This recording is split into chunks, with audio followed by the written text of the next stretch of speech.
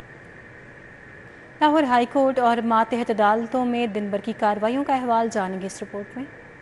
خلیل الرحمان Qamar honey trap case, مرکزی ملزمہ آمنہ عروج نے ضمانت کی درخواست دائر کر دی۔ مدعی مقدمہ خلیل الرحمان قمر نے وکیل مقرر کرنے کے لیے مہلت مانگ لی۔ عدالت نے درخواست پر سماعت 6 اگست تک ملتوی کر دی۔ راحت بیکری چوک میں پولیس کی گاڑیاں چلانے کے مقدمات، انسداد دہشت گردی، عدالت نے شاہ محمود قریشی، اعجاز چودھری سمیت دیگر کی درخواست ضمانت پر پراسیکیوشن کو دلائل مکمل کرنے کا حکم دے دیا۔ جنا ہاؤس حملہ اور جلاؤ گھراؤ کا مقدمہ، انسداد دہشت گردی، عدالت نے 38 PTI کارکنان کی عبوری ضمانت میں 10 اگست تک توثیق۔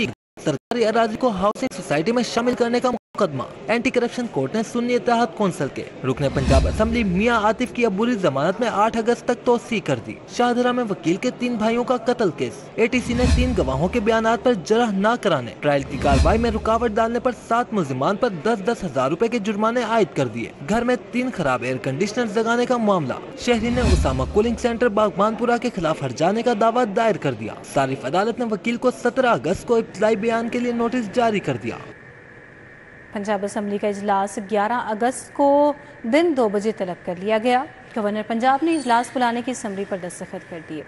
گورنر پنجاب سردار سلیم حیدر نے پنجاب اسمبلی کا اجلاس 11 اگست کو طلب کر لیا ہے۔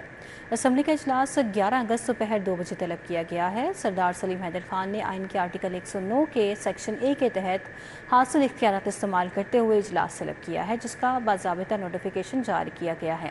اجلاس کی صدارت اسپیکر پنجاب اسمبلی ملک محمد احمد خان کریں گے۔ سینٹرل پنجاب سے مریض کی فوری منتقلی کے لیے وزیر اعلیٰ کا ہیلی کاپٹر استعمال کرنے کا فیصلہ، مریم نواز نے اجازت دے دی۔ وزیر اعلیٰ کا موٹر ویز پر ریسکیو سروسز کے جلد آغاز کا حکم، موٹر ویز کے ہر انٹرچینج پر ریسکیو ایمبولینس تعیناتی کا حکم بھی دے دیا۔ وزیر اعلیٰ پنجاب مریم نواز شریف سے سیکرٹری ایمرجنسی سروسز ڈاکٹر رضوان نصیر نے ملاقات کی۔ ایئر ایمبولینس پروجیکٹ اور موٹر وے ریسکیو 1122 سروسز کے آغاز پر تبادلہ خیال کیا گیا۔ ڈاکٹر رضوان نصیر نے ایئر ایمبولینس کے پروجیکٹ کے بارے میں بریف کیا۔ ملاقات میں ایئر ایمبولینس کے لیے نئے جہازوں کے بارے میں بھی تبادلہ خیال کیا گیا۔ سینٹرل پنجاب میں ہنگامی حالت کی صورت میں مریض کی فوری منتقلی کے لیے وزیر اعلیٰ پنجاب کا ہیلی کاپٹر استعمال کرنے پر بھی اتفاق کیا گیا۔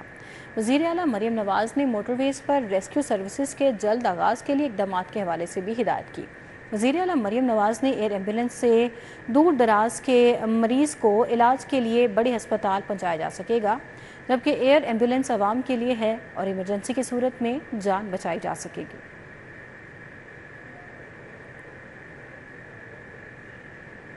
وزیر پرائمری ہیلتھ عمران نذیر کے ہنگامی دورے رائیون کہنا TSQ ہسپتال میں اچانک جا پہنچے۔ Peds, emergency, OPD، surgical medicine wards کا انہوں نے معائنہ کیا۔ رائیون ہسپتال کی ایمرجنسی میں ادویات کی قلت کا سخت نوٹس، MS کی سرزنش۔ خواجہ عمران نذیر سمن آباد اور سوڈیوال ہسپتال بھی گئے۔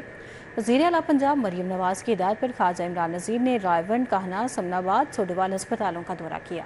رائیون تحصیل ہیڈ کوارٹر ہسپتال کی ایمرجنسی میں ادویات کی کمی پر صوبائی وزیر نے MS کی سرزنش کی اور ادویات کی کمی کے حوالے سے کمیٹی بنانے کی ہدایت کی، جو ادویات کی کمی کے حوالے سے ذمہ داران کا تعین کرے گی۔ خواجہ عمران نذیر کا کہنا ہے کہ سرکاری اسپتالوں میں ادویات کی موجودگی کے باوجود ادویات کا نہ ملنا ناقابل برداشت ہے۔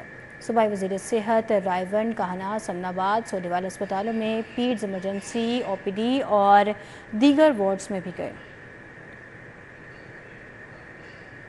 وزیر بلدیات ذیشان رفیق نے کہا کہ صوبے بھر میں صفائی کا دیر پا اور یکساں نظام رائج کیا جا رہا ہے۔ پائلٹ پروجیکٹ میں ابتدا میں کچھ چیلنجز ہو سکتے ہیں، ایک دفعہ سسٹم بن گیا تو پھر آسانی ہوگی۔ Lahore waste management company office میں صوبے بھر کی ویسٹ مینجمنٹ کمپنیز کے CEOs نے اجلاس کی صدارت کرتے ہوئے وزیر بلدیات نے کہا کہ پنجاب میں ترقی یافتہ ممالک جیسا صفائی کا نظام لانا وقت کی ضرورت ہے۔ آبادی میں اضافے کو مد نظر رکھتے ہوئے ایسا نظام لا رہے ہیں جس میں دنیا کے کامیاب نظام کو سامنے رکھا گیا ہے۔ ایکسپو سینٹر جوہر ٹاؤن میں بین الاقوامی ٹیکسٹائل ایشیا نمائش کا پہلا روز ٹیکسٹائل، ڈیجیٹل پرنٹنگ سمیت دیگر جدید مشینیں نمائش کا حصہ تھیں۔ ایکسپو سینٹر میں بین الاقوامی ٹیکسٹائل ایشیا نمائش کا آج پہلا روز ہے۔ پاکستانی سمیت چائنیز اداروں نے جدید ٹیکسٹائل مشینریز کے stall سجائے۔ We came to here Tex Asia. We bring some many new technology like the IoT machines, like our smart needle management system and many automation like automatic pocket setter. Import ہم بھی کرتے ہیں، ہم پاکستان میں بھیجتے ہیں، باقی یہ پوری ورلڈ وائڈ سپلائی ہو رہی ہے۔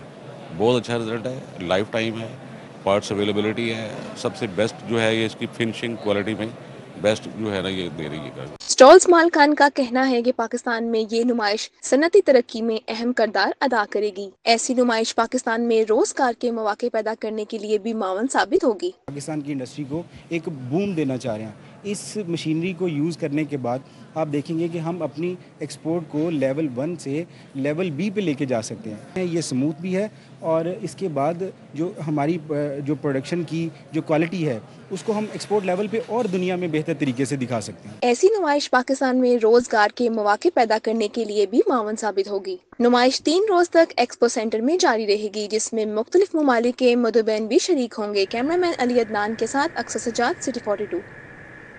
سٹیز ہوٹل میں تعزیتی کانفرنس کا انعقاد کیا گیا۔ علماء کرام کی بڑی تعداد نے شرکت کی۔ فلسطین کے شہداء اور شہید اسماعیل ہنیہ کے لیے دعا کرائی گئی۔ ہوٹل میں تعزیتی کانفرنس منعقد کی گئی۔ تحریک تحفظ ختم نبوت و مخدومہ کائنات پاکستان نے اہتمام کیا۔ علامہ اصغر عارف چشتی، ندیم عباس، احمد ورک، مفتی فقات اللہ، علامہ سید غلام عباس شیرازی، پیر محمد احسان دانش نے شرکت کی۔ محمد شفیق بٹ، پیر سید منیر علی گیلانی، محمد سلمان شاکر اور علامہ محمد حسین گولڈوی سمیت علماء و مشائخ کی بڑی تعداد بھی شریک ہوئی۔ صدر PTI مذہبی امور ونگ علامہ اصغر عارف چشتی نے خطاب کرتے ہوئے کہا کہ ختم نبوت کا عقیدہ اسلام کی بنیاد ہے۔ اس عقیدے پر ہم سب اکٹھے ہیں۔ ختم نبوت ہمارے ایمان کا حصہ ہے اور اس ختم نبوت کے لیے ہم اپنے جان، مال، آل، اولاد ہر چیز کی قربانی دینے کے لیے ہر وقت تیار ہیں۔ اور دوسری بات، جو اسماعیل ہانیہ حماس کے رہنما جن کو ایران کے اندر شہادت کا رتبہ ملا، ان کو قتل کیا گیا، ہم اس کی بھرپور مذمت کرتے ہیں۔ پیر احسان دانش نے کہا کہ عقیدہ ختم نبوت کے تحفظ کے لیے بہت قربانیاں دی ہیں۔ یہ حضرات ہماری نوجوان نسل کو بہکا رہے ہیں اس آڑ میں کہ آج وہ ہر جگہ پہ آقا کریم علیہ السلام کا نام لے کے ختم نبوت کی بات کر کے نبی کریم علیہ السلام کو آخری نبی مان کے اپنے مضمون عقائد کے مطابق، مقاصد کے مطابق اپنے غلط مذہب کی تشہیر کر رہے ہیں۔ سید محمود غزنوی کا کہنا تھا اسماعیل ہنیہ فلسطین کے ہی نہیں امت مسلمہ کے لیڈر تھے، ان کی شہادت کے ذمہ داروں کو سزا ملنی چاہیے۔ جو اسماعیل ہنیہ صاحب رحمت اللہ علیہ انہیں شہید کیا گیا، اس پر پوری دنیا کے مسلمان جو ہیں وہ رنجیدہ نہیں ہیں بلکہ سیکھ پا ہیں۔ یہ حرکتیں ہمارے زعماء کو، ہمارے کابرین کو شہید کرانے کی جو بھی یہ قوتیں ہیں وہ اس سے باز آ جائیں۔ کانفرنس کے شرکاء نے فلسطین کے شہداء اور شہید اسماعیل ہنیہ کے لیے بھی دعا کی۔ کیمرہ مین جنید رمضان کے ہمراہ عثمان خادم Kumbo, city 42 Lahore. News studio سے فی الوقت اتنا ہی، آپ دیکھتے رہیے سٹی 42۔